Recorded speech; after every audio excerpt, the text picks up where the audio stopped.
Hello guys, welcome back to my YouTube channel. तो इस video में हम सीक्वेंस एंड सीरीज़ का रिवीजन करेंगे क्विकली। सीक्वेंस एंड सीरीज़ का एंड इसमें थ्योरी में एज सच नहीं है कुछ, बिकॉज इसके लिए क्वेश्चन प्रैक्टिस ज़्यादा इंपॉर्टेंट है। तो इसकी क्वेश्चन प्रैक्टिस भी करवाएंगे, बट इसके थ्योरी को पहले कवर कर लेते हैं। तो सबसे पहले जो पॉइंट आता है वो आता है कि सीक्वेंस क्या है, या फिर series. I am not saying ये इक्वल टर्म्स हैं, एंड और प्रोग्रेशंस। इनकी डेफिनेशंस जो हैं, मतलब बेसिकली इसका कहीं यूज़ नहीं है, बट फिर भी आपको थोड़ा बहुत आइडिया होना चाहिए कि सीरीज़ में सीरीज़ जो है वो सीक्वेंस का सम है। सीक्वेंस कोई ऑर्डर होता है एंड प्रोग्रेशन इज सेम, कि ये भी कोई टर्म वाइज हम कुछ ऑर्डर में अरेंज करते हैं। तो सबसे पहला जो आता है that is arithmetic progression, AP. Arithmetic progression, ठीक है। मैं अर्थमेटिक प्रोग्रेशन,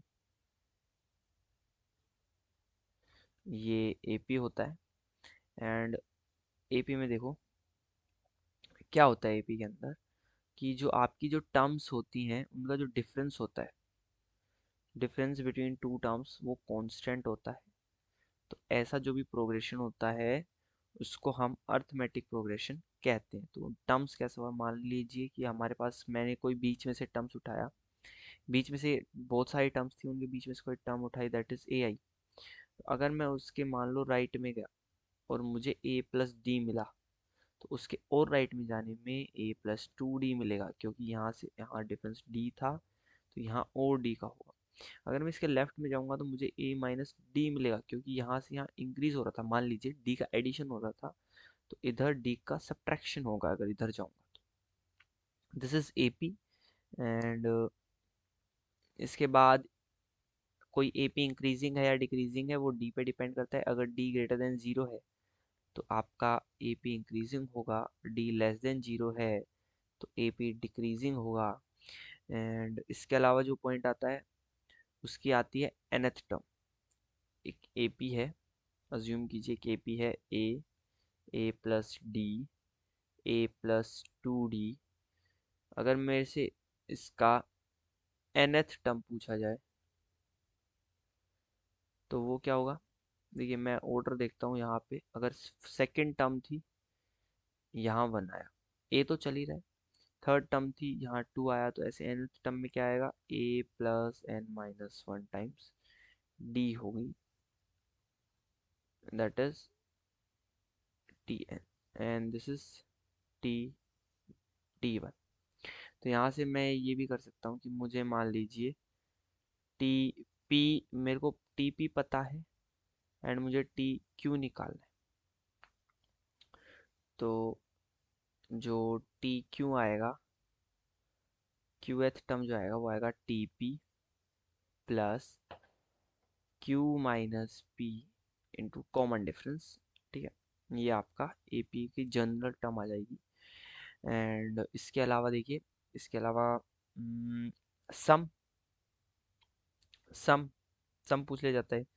तो ए पी की पहली एन टर्म का जो सम होता है वो होता है a is equals to n by two, two a plus N minus one times d. ये कैसे कैलकुलेट हुआ, वही देखिए हर किसी में ए तो था ही, तो ए कितने टाइम हो गया, एन टाइम्स। फिर यहाँ से डी, कहाँ से डी चला है, वन से लेके one D, two D, three D. तो उसमें हम समीशन एन लगा देंगे एंड वहाँ से हमें ये मिल जाएगा। इसको हम थोड़ा सा सिंप्लीफाई करें तो हमें ये भी मिलता है, एन टर्म का जो सम होता है that is n by two a a naught, mean sorry a one, first term this is first term, plus a n that is last term.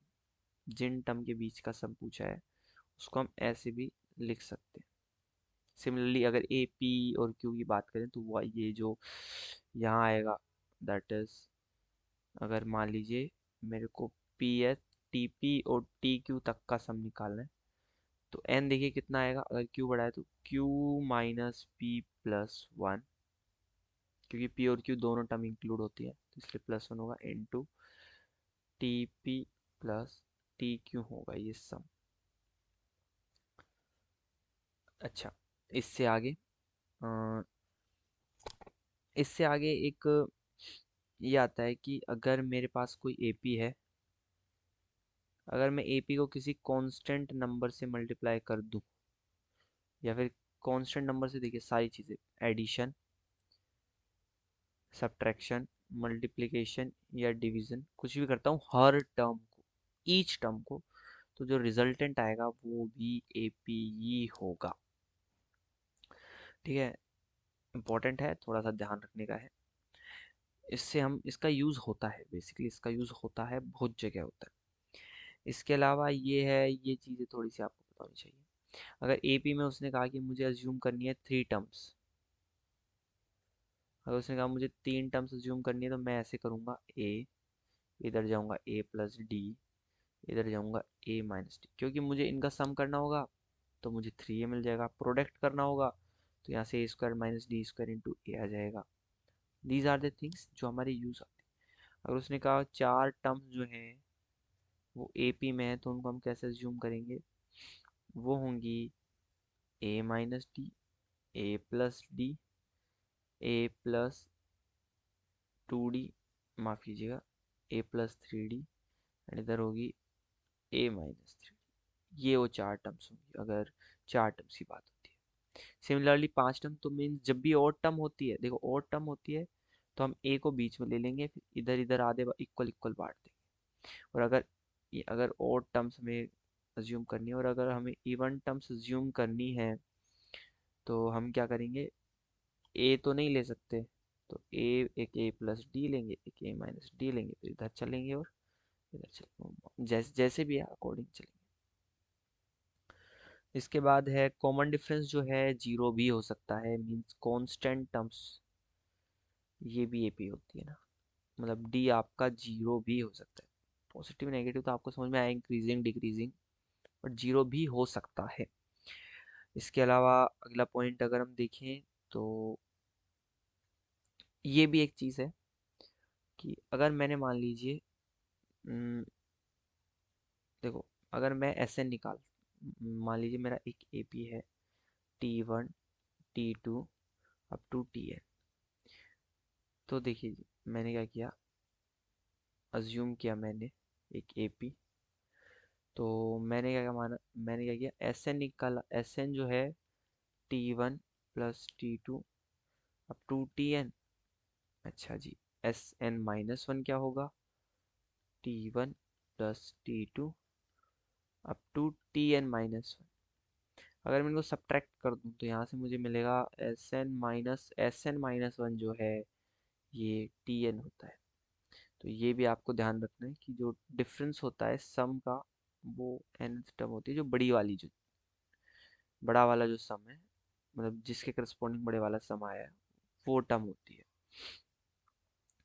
इसके अलावा अगर दो नंबर एपी में है, a comma b comma c अगर AP में है, तो यहाँ से हम कहेंगे two b is equal to a plus c. ठीक है, डेरिवेशन की मोस्ट प्रोबेबली आपको कोई नीड नहीं होगी, these are easy things to understand. फिर एपी इतना ही था, अर्थमेटिक प्रोग्रेशन। अब बात करते हैं जियोमेट्रिक प्रोग्रेशन की। Geometric progression, GP. तो देखिए जीपी में क्या है, सो जीपी में हमारे पास ऊपर एपी में कॉमन डिफरेंस था, यहाँ कॉमन रेशियो है, मींस कोई भी दो जो टर्म होंगी उनका जो रेशियो होगा वो हमेशा कांस्टेंट होगा, दो कॉन्जुगेटिव टर्म्स का जो रेशियो होगा वो हमेशा कांस्टेंट होगा। इजी टू अंडरस्टैंड, तो कैसे टर्म माने, तो जो ऐसी टर्म्स होंगी कुछ,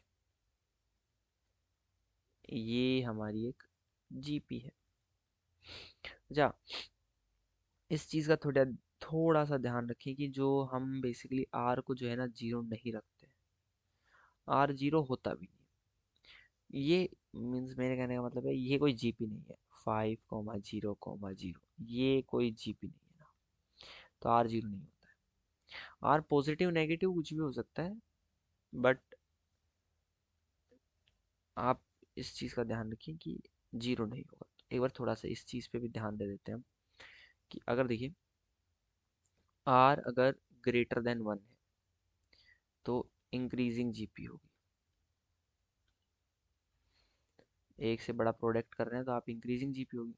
आर अगर बिलोंग करता है जीरो से वन में, तो आपका साइन जो होगा वो तो सेम रहेगा हर टर्म का, क्योंकि पॉजिटिव से मल्टीप्लाई कर रहे हैं, बट डिक्रीजिंग जीपी होगी। अब देखिए आर अगर बिलोंग करता है -1 से जीरो के बीच में, तो आपके साइन जो होंगे हर दो टर्म के वो चेंज होंगे। तो साइन जो होंगे वो अल्टरनेट साइंस, मतलब अल्टरनेट टर्म्स के अपोजिट साइंस होंगे ना। साइन जो होंगे वो अपोजिट होंगे अल्टरनेट टर्म के। सेम बेसिकली आप कह सकते हो -इन्फिनिटी से -1 पे, मतलब इस पे कोई ये ऐसा कुछ नहीं है इसमें कि आप इंक्रीजिंग डिक्रीजिंग कहेंगे, बट स्टिल आपको साइन का थोड़ा आइडिया रहना चाहिए। बट उसके अलावा एक ये भी था कि अगर यहाँ से हमने वन को नहीं लिया, तो अगर आर वन हो गया तो भाई कांस्टेंट जीपी हो गई, एपी हो गई, ये भी कह सकते हैं। आर इक्वल टू -1 हो गया तो अल्टरनेट साइन की एक जीपी हो गई, मतलब ऐसा कुछ चल रहा है -1 1 -1 1 -1 ऐसा कुछ। ये भी एक जीपी होती है वैसे तो। ठीक है, ओके। अब थोड़ा सा इसके टर्म्स वगैरह की बात कर लेते हैं। तो अगर मेरे पास ए आर स्क्वायर जैसी टर्म्स हैं, तो टी एन क्या होगा, nth, फर्स्ट सेकंड थर्ड, ये होगा a r to the power n minus. निकाला जा सकता है ये ए जो है ये क्या है, टी वन है। वो आप रेशियो समझ रहे हैं ना। मैंने बेसिकली किया भी कुछ नहीं है, मैंने जस्ट इतना किया है कि मुझे पता है T two upon T one क्या होगा, R. T three upon T two क्या होगा, आर। अगर मैं सेम बार बार करता जाऊँ, T n upon T n -1 क्या होगा, ये भी आर होगा। सबको मल्टीप्लाई कर देता हूँ, तो यहाँ से आता है T n upon T one is equal to R raised power n -1। यहाँ से T n is equal to T one times R raised power n -1। समझ रहे हैं? इनका डिफरेंस है ये, बल्कि टी वन जो भी टर्म है, जैसा हमने पी क्यू के रिस्पेक्ट में ऊपर निकाला, सेम एज इट इज हो जाएगा यहाँ पे भी। इसके अलावा एक ए पी सिमिलर, जैसा हमने ऊपर माना ए आर स्क्वायर, उसकी sum of first n terms S n. S n जो होता है वो होता है a r to power n -1 upon r -1, ये सम होता है। कहाँ से आया ये आप देख लीजिए, जैसे ये था a plus plus a r square plus a r cube, ऐसा कुछ था, up to a r, sorry, a r n -1 तक। तो ए हमने बाहर लिया, ये हमारे पास सीरीज आती है R plus, sorry, R square plus R cube plus R raise to power n -1। अगर ऐसा सम होता है तो इसको हम r -1 और r+r-1 से मल्टीप्लाई डिवाइड कर देते हैं, तो ऊपर वाला जो है, क्योंकि वो देखो अगर से आर से मल्टीप्लाई करेंगे तो ये बनेगा R square R cube R raised power n तक, और -1 से करेंगे तो ये आएगा -1 -r, तो वो करती जाएंगे एंड आपको ये मिल जाएगा। इस फॉर्म इसका ध्यान रखें, ये जो चीज़ हमने की है इसका यूज़ और कहीं भी आता है, ज़रूरी नहीं है एक चीज़ एक चैप्टर तक सीमित हो, उसका यूज़ और जगह भी होता है। इसके अलावा अगर एक इनफाइनाइट जीपी है, अगर एक इनफाइनाइट जीपी नहीं टी, अगर एक इनफाइनाइट जीपी है, तो उसमें ऑब्वियसली मोड आर जो होगा वो लेस देन वन होगा। अगर देखिए मोड आर की वैल्यू ग्रेटर देन वन हो गई तो वो तो इनफाइनाइट पे ही जाके रुकेगी, उसकी जो टर्म होगी। अगर एक इनफाइनाइट उसकी हम इनफाइनाइट की एक बहुत बड़ी टर्म भी निकालेंगे, इनफाइनाइट टर्म ही निकालेंगे मान लीजिए, तो वो इनफाइनाइट को रीच कर रही होगी। बट अगर आर मोड आर उसका लेस देन वन हो गया तो वो डिक्रीजिंग होगी और वो जीरो को टेंड कर रही होगी। कहाँ टेंड कर रही होगी? जीरो को टेंड कर रही होगी। तो इसका भी, हाँ, इसका समीशन जो होगा वो होगा S n is equal to A upon one minus का आर। देखिए वन माइनस आर लिखा है हमने इधर पहले। ऐसा क्यों हुआ? क्योंकि R raise to power n जो है ये जीरो हो जाएगा।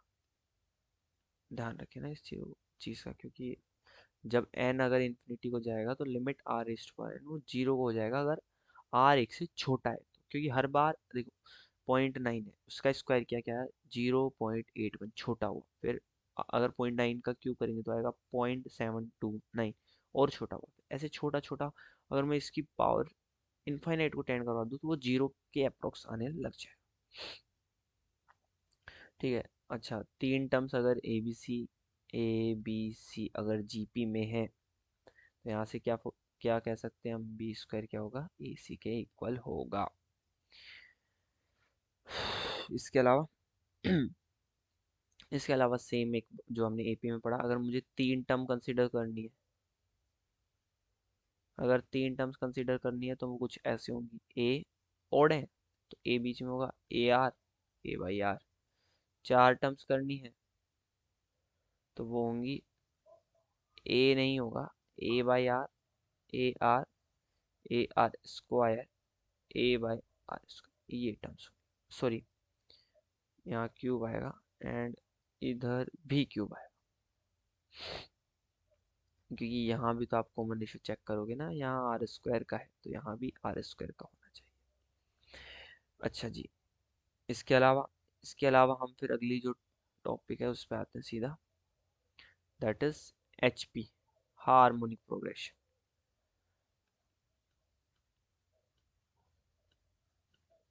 Harmonic progression that is H P. H P is nothing but आपकी रिवर्स है, रिवर्स या फिर कहें raise to power, sorry, raise to power minus one है एपी का। एपी की हर टर्म का अगर मैं raise to power minus one लगा दूं तो मुझे जो मिलती है वो एच पी होती है। ठीक है, मतलब समझ रहे हैं ना? तो बेसिकली इसका एच पी कुछ नहीं है। अगर मान लीजिए मैंने कहा कि a one, a two, a three up to A n, अगर ये एच पी में है तो इसका जस्ट इतना मतलब है, यहाँ से माइनस वन वापस और लगा दीजिए पावर, तो यहाँ से one upon A one, one upon A two, one upon A three, one upon A n जो होगा ये ए पी में हो जाएगा। ठीक है।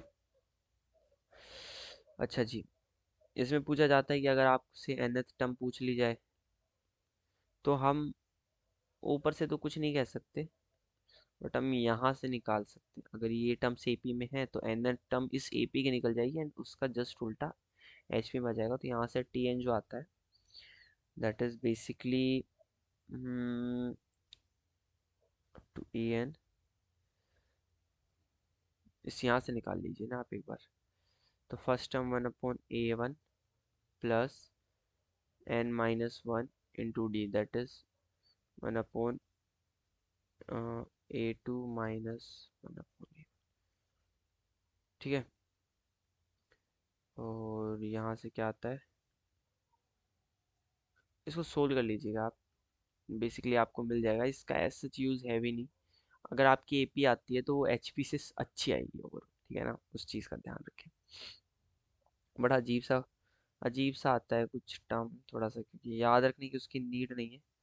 ए बी अपॉन, अगर ए पहली टर्म है, बी दूसरी टर्म है, A B upon B plus N minus one into A minus B. ठीक है, ऐसा कुछ आता है। अगर आप ए बी को पूरे से डिवाइड दे देंगे तो ये आपका ऐसा कुछ आ जाएगा, वन अपॉन, इसका जस्ट उल्टा होगा, 1/(a+n-1) इंटू 1/(b-1) जो हमने लिखा है बेसिकली इसका उल्टा ही है, तो कोई लॉजिक बनता नहीं है। ये यहाँ से आप सिंगल स्टेप में यहाँ भी आ गए, आप यहाँ आ जाएंगे, उसमें कोई इशू नहीं।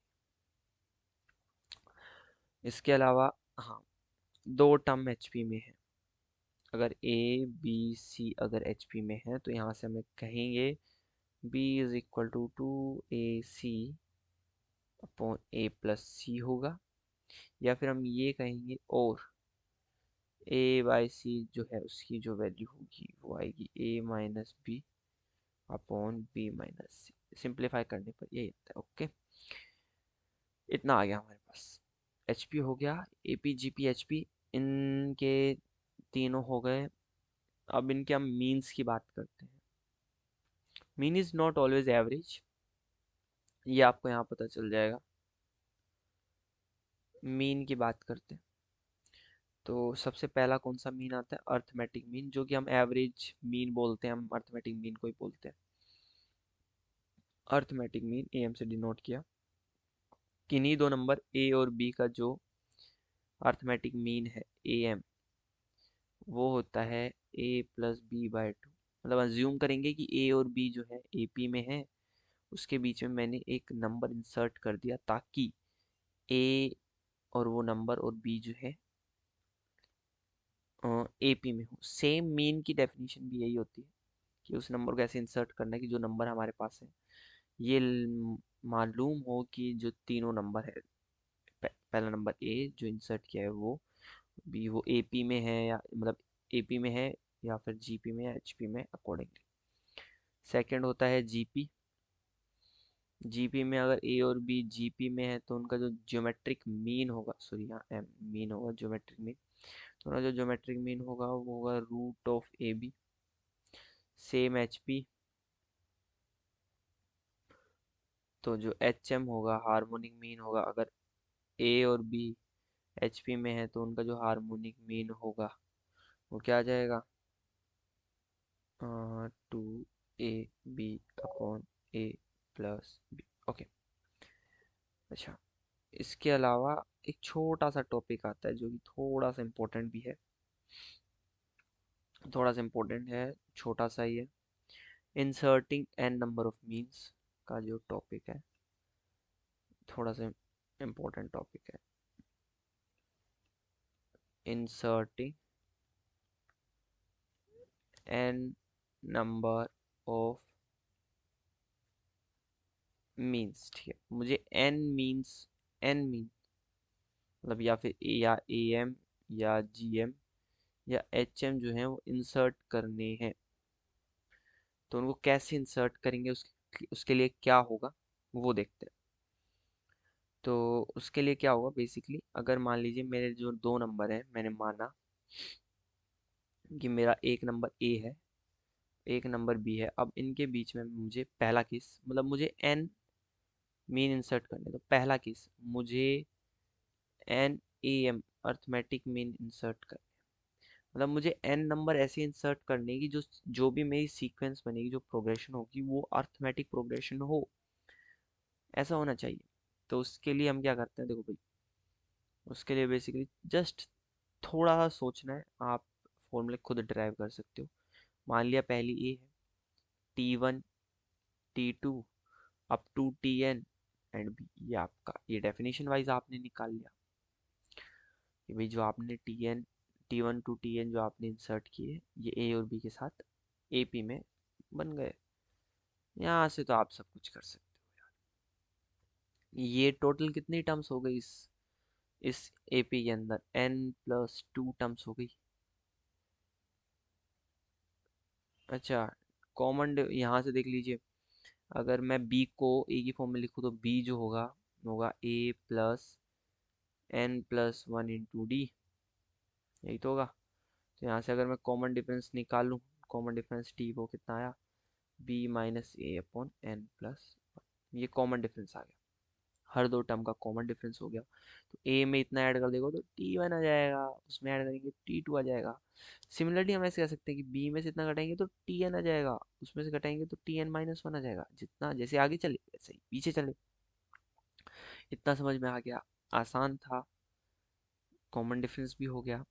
इसके बाद ये एक छोटा सा इम्पोर्टेंट है, इसका थोड़ा सा मतलब याद रखने की चीज़ है, समझ में आ जाएगा तो याद भी रह जाएगा। भाई मैंने कहा कि मैंने NAM इंसर्ट तो कर दी। अब ये बताओ कि जितने भी NAM है उनका सम क्या होगा। मतलब मैं अगर पूछ लूँ summation TI is equal to 1 to कितना n तक, तो वो जो समीशन होता है वो कुछ और नहीं, n टाइम्स A+B/2 होगा। ठीक है, n टाइम्स A+B/2 ही होगा, मतलब n टाइम्स एवरेज होगा, मतलब अर्थमेटिक मीन होगा उन नंबर्स का। कैसे आया, देखिए मैंने क्या किया कि मैंने पहले A और B का अर्थमेटिक मीन निकाला। ठीक है, तो मैं एग्जैक्ट मान लीजिए, अरे देखो अर्थमेटिक मीन होता क्या है, जैसे कोई दो स्ट्रेट लाइन्स हैं, उनके जस्ट बीच में आप खड़े हो गए, तो ये A था, ये B था, मैं इसके जस्ट बीच में खड़ा हो गया। अब अर्थमेटिक मीन क्या होते हैं, सिमेट्रिक होते हैं, जितना आप इधर जाएंगे उतना ही आप इधर जाएंगे। तो जितना आप इसमें ऐड करके हर नंबर निकालेंगे उतना ही आपको हर हर नंबर में सब्ट्रैक्ट, मतलब उसी नंबर में सब्ट्रैक्ट करके निकालना पड़ेगा। तो जो सब दो कोई भी टर्म होगी इक्विडिस्ट, मतलब जो इधर से nth और इधर से nth जो भी टर्म होगी, वो उन दोनों का सम जो होगा वो इसका ट्वाइस हो जाएगा, क्योंकि वो इक्विडिस्टेंट होगी ना यहाँ से। तो इस वजह से ऐसा हुआ है। मतलब बेसिकली हमने मीन को n टाइम्स रिपीट कर दिया, मतलब हर दो टर्म जो थी, जितनी भी दो टर्म थी, हर दो टर्म ईच टू टर्म्स वो मिलके 2 टाइम्स बना रही थी AM का। उन हर दो टर्म का, इससे इधर और इधर जाने पे हर दो टर्म का जो अर्थमेटिक मीन था वो खुद A और B के अर्थमेटिक मीन के इक्वल आ रहा था। ये आप समझ गए। उसके बाद आता है जियोमेट्रिक मीन। अगर मुझे n जियोमेट्रिक मीन इंसर्ट करने हैं तो क्या होगा, तो यहाँ से जो सबसे पहला तो बेसिकली आपने थोड़ा सा इतना देखा कि A और B अगर दो नंबर हैं तो इनका जो GM होगा वो होता है √AB। और अगर ABC GP में है तो कंडीशन होती है B² is equal to AC। वो मतलब यही है, एक दूसरे को डिफाइन कर रही है ये कंडीशंस। इसके अलावा देखिए, अगर मुझे n ज्योमेट्रिक मीन इंसर्ट करने तो कैसे होंगे बताइएगा।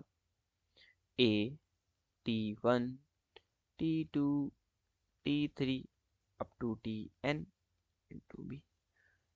क्या पता है, मुझे रेशो निकालना है, तो यहाँ से मैं डिफाइन करूँ अगर B को A की टर्म में, तो B is equal to R⁻n+1 आ जाएगा। यहाँ से मेरे पास R की क्या वैल्यू आ गई, B/A⁻n+1। ये हो सकता है अल्टरनेटिव सीरीज हो सकता है सेम साइन सीरीज हो, तो वो यहाँ से आप पता कर सकते हैं कि मान लीजिए आपने कहा कि जो Tn मतलब जो B है वो आपकी थर्ड टर्म है, मतलब A और B के बीच में ये मान लीजिए A है, और B के बीच में 3 टर्म्स आपको इंसर्ट करनी है। तो क्या वो टर्म्स जो हैं इंसर्ट हो पाएंगे अगर इन दोनों का साइन सेम है। तो बोले देखिए, यहाँ साइन स्विच होगा, यहाँ वापस स्विच होगा, सेम साइन आ गया, वहाँ यहाँ स्विच होगा, यहाँ वापस सेम आ गया, तो मतलब नेगेटिव भी पॉसिबल है, यहाँ नेगेटिव भी पॉसिबल है और पॉजिटिव भी पॉसिबल है रेशो। बट अगर यहाँ ये नेगेटिव है और मान लीजिए ये पॉजिटिव है, ये मान लीजिए ये पॉजिटिव है और ये नेगेटिव है, तो देखिए पॉजिटिव से नेगेटिव, नेगेटिव से पॉजिटिव, पॉजिटिव से नेगेटिव, नेगेटिव से पॉजिटिव, तो ये चीज़ जो है पॉसिबल ही नहीं है। बट अगर मान लीजिए A और B के बीच में दो ही टर्म्स हैं, एंड तब मैंने कहा कि ये पॉजिटिव है और ये नेगेटिव है। देखिए ए से नेगेटिव, नेगेटिव से पॉजिटिव और पॉजिटिव से नेगेटिव, मतलब जो रेशियो होगा वो फॉर श्योर नेगेटिव होगा, वो नेगेटिव होगा ही होगा। ये चीज़ें भी समझ सकते हैं आप। इसके बाद जैसा हमने ऊपर किया था सेम, अगर मैं सबका प्रोडक्ट मांगू की बार, pi G I, I is equal to 1 to n, तो वो क्या आ जाएगा? वो आ जाएगा जो ए और बी का जो अम, क्या कहते हैं उसको, जो जियोमेट्रिक मीन था उसकी पावर एन आ जाएगा। तो वो मीन्स मैंने इसको जस्ट कुछ नहीं ऐसे लिखा है, ए और बी का रूट की पावर एन। ठीक है, दो का, क्योंकि जिन भी दो का प्रोडक्ट निकालेंगे आगे से और पीछे से सेम ऑर्डर में, वो हमें रूट ए भी दे देगा। Easy to understand. ओके। इसके अलावा हार्मोनिक में आप ऐसा सच कुछ है नहीं, बिकॉज हार्मोनिक में हम क्या करते हैं, हार्मोनिक में अगर मेरे पास एच पी है तो हम उससे ए पी पे चले जाएंगे सीधे बिना कुछ किए, एंड उससे हम सोल्व कर लेंगे, क्योंकि ए पी के लिए हमने सब कुछ निकाल लिया। कुछ याद रखने की ज़रूरत नहीं है, बहुत चीज़ें होती हैं पेपर में याद करने के लिए, तो ये वो चीज़ नहीं है जो आपको याद करनी। इसके अलावा कुछ थ्योरम्स, तो कुछ बेसिक्स, आप मतलब बेसिक चीज़ें आपको पता होनी चाहिए। दैट इज़, सबसे पहला तो ये है कि जो जी स्क्वायर होता है वो ए इंटू एच के इक्वल होता है। अगर ए और बी हमारे पास दो नंबर हैं, उनका जी जो है ज्योमेट्रिक मीन है, ए जो है अर्थमेटिक मीन है, एच जो हार्मोनिक मीन है, तो ये जो फॉर्मूला है या फिर ये इक्वालिटी होल्ड होती है। ये तो पहला था। एंड सेकंड ये होता है कि जो ए एम जो होता है वो ग्रेटर होता है जी एम से, और ग्रेटर दोन ये होता है एच एम से बड़ा। ये भी आपको पता होना चाहिए। एंड हाँ, ये आपको यहाँ से दिख भी रहा होगा कि ए, ऐसा कुछ ए जी एच जो है ये एक जीपी बनाते हैं, तभी तो फर्स्ट रेशो फुल हो रहा है। ओके। इसके बाद तो बस थोड़ा बहुत बचता है आपका, क्योंकि इसके बाद जो पोर्शन बचता है उसमें फॉर्मूले नहीं है, वो प्रैक्टिस वाला है, तो इस चैप्टर की हम प्रैक्टिस करवाएंगे। कुछ क्वेश्चंस के साथ आएंगे नेक्स्ट वीडियो में, बट जो टॉपिक बचा है पहले उसका थोड़ा थ्योरी करवा देते हैं। सबसे पहले आती है एजीपी, अर्थमेटिको ज्योमेट्रिक सीरीज, मतलब कोई ऐसी सीरीज जिसमें अर्थ एपी भी हो और जीपी भी हो, तो वो ऐसी दिखती है कुछ। मान लीजिए वो जो सीरीज होती है वो बेसिकली दिखेगी आपको ऐसी, ऐसी कुछ, सॉरी मैं यहाँ से लिखता हूँ, वो दिखेगी ए कॉमा इंटू वन लिखा हुआ है, यहाँ से तो मैं लगा दूंगा जीपी, यहाँ से लगा दूंगा एपी, ए प्लस डी, और वन को डी से, सॉरी मीन्स आर से multiply, A plus two D R square. ये जो सीरीज होगी ये एजीपी होगी। ये जो सीरीज होगी ये एजीपी होगी। इसका जो सम होगा वो एस एन क्या होगा, A plus A plus D into R plus, इनको सोल्व कैसे करते हैं उसके लिए मैं बता रहा हूँ। इसमें बेसिकली आपको अगर आर टर्म निकालनी है या सम वगैरह निकालना है तो हम ऐसे सोल्व करेंगे, A plus two D into R square and dash dash dash. अगर मैं एस एन को ही निकालूं, इसको सिर्फ और सिर्फ कॉमन रेशियो से मल्टीप्लाई कर दूं, तो ये टर्म यहाँ आ जाएगी, that is A into R, means मैं आर के नीचे आर को ही लिख रहा हूँ, A plus D into R square, and ये एक्सटेंड कर जाएगी। अगर यहाँ देखेंगे तो यहाँ मान लीजिए आपकी कुछ टर्म जो थी वो ऐसी थी, A plus N minus one into D into R की पावर, देखिए क्या बनेगा, एन माइनस वन। तो इसके साथ जो टर्म आएगी वो यहाँ एन माइनस टू वाली आएगी, यहाँ एन माइनस वन होगा और एक टर्म एक्स्ट्रा बच जाएगी। एंड देन मैं इनको सब्ट्रैक्ट कर दूंगा, सब्ट्रैक्ट करके S N into one minus R आएगा, यहाँ से सब्ट्रैक्ट करेंगे तो ये देखिए ये क्या बनता है मैं दिखा देता हूँ एक बार। ए प्लस ये सब्ट्रैक्ट किया तो ये बन गया डी आर प्लस ये बन गया 2 D R square, sorry D R square. अगला बनेगा डी आर क्यूब। ये एक जीपी बन जाएगी ओवरऑल। इसमें इस जीपी में दो टर्म्स, पहला और आखिरी तो जीपी में नहीं होगा, बट बाकी पूरी जीपी बन जाएगी और मैं इसको फिर सोल्व कर सकता हूँ एसएन के लिए। या फिर अगर आप एसएन वगैरह में कंफर्टेबल हैं तो यहाँ से आप टी एन जो होगा वो निकाल सकते हैं। दैट्स कम्प्लीटली योर चॉइस, या फिर डिमांड ऑफ क्वेश्चन है वो। इसके अलावा थोड़े से फॉर्मूले, दो तीन फॉर्मूले आपको जो पता होने चाहिए, जो कि कुछ ऐसे हैं। अगर आपसे पूछा जाए कि summation A R plus plus minus B R क्या होगा, तो आप कह सकते हैं कि मैं तो इसको खोल दूंगा, summation A R plus minus summation B R. अगर आपसे पूछा जाए कि समीशन के टाइम्स ए आर, वो क्या होगा, वो होगा के टाइम्स समीशन ए आर। इस पे ध्यान रखें, आर जो है ये वेरिएबल होगा, मतलब A1 A2 A3 ऐसी सीरीज होगी। इसके अलावा अगर आपसे पूछा जाए कि समीशन के कांस्टेंट है कि, ऊपर भी कांस्टेंट था कि n is equal to 1 to n, तो ये बेसिकली क्या होगा, हर बार के रिपीट आ जाएगा, तो दैट इज।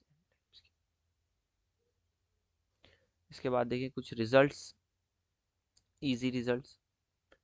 समीशन आर का जो रिजल्ट होता है, R equal to 1 to n तक, वो होता है R, sorry n into n plus 1/2। अगर समीशन आर स्क्वायर पूछा जाता है तो होता है n तक, तो n into n plus 1 into 2n+1/6। एक चीज़ बताएंगे हम आपको, एक बार इस चीज़ का थोड़ा ध्यान रखें। कुछ ऑब्जर्वेबल चीज़ें हैं जिनका यूज़ और चैप्टर्स में होगा। ये होगा n इंटू n+1/2 का होल स्क्वायर। देखिए बस थोड़ा सा ये ध्यान रखिए, एक इस चीज़ का बता रहा था मैं, कि यहाँ देखिए मैंने समीशन किस में किया, जब डिग्री 1 थी सारी टर्म्स की।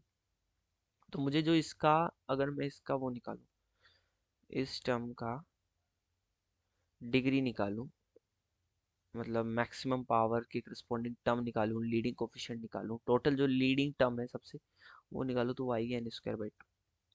इस टर्म की जो करस्पॉन्डिंग आएगी वो आएगी 2n³/6, दैट इज n³/3। इस टर्म की करस्पॉन्डिंग आएगी n⁴/4। अगर आप समझ पा रहे हैं, देखिए 1 था यहाँ, तो यहाँ आर रेस, यहाँ 2 और यहाँ भी 2। यहाँ 2 था तो n⁴/3 और यहाँ 3 था तो n⁴/4। ये लीडिंग टर्म्स है, आई एम नॉट सेइंग कि इतना ही रिजल्ट होगा, ये लीडिंग टर्म्स है, बट इसका यूज लिमिट में होता है। लिमिट जो चैप्टर है उसमें आपका इसका यूज आता है। जब हम रिवीजन सीरीज लाएंगे लिमिट की, तो मोस्ट प्रोबेबली ये आएगा, नहीं तो क्वेश्चंस में तो हम इसको करवाएंगे। तो इस चीज़ को ध्यान रखें। और इनके डेरिवेशन ऐसा कुछ काम की है नहीं। इसके अलावा तो इसके अलावा एक टॉपिक बचता है कुछ मिसलीनियस सीरीज का, तो उनको हम क्वेश्चंस के थ्रू ही लेके आएंगे, इसी सीरीज में कंटिन्यू करेंगे, एंड उनके साथ में क्वेश्चंस करवाएंगे सारे। तो उसके लिए वेट करें नेक्स्ट वीडियो का। Thank you for watching the video, and like करें वीडियो को और सब्सक्राइब करें चैनल को। Thank you.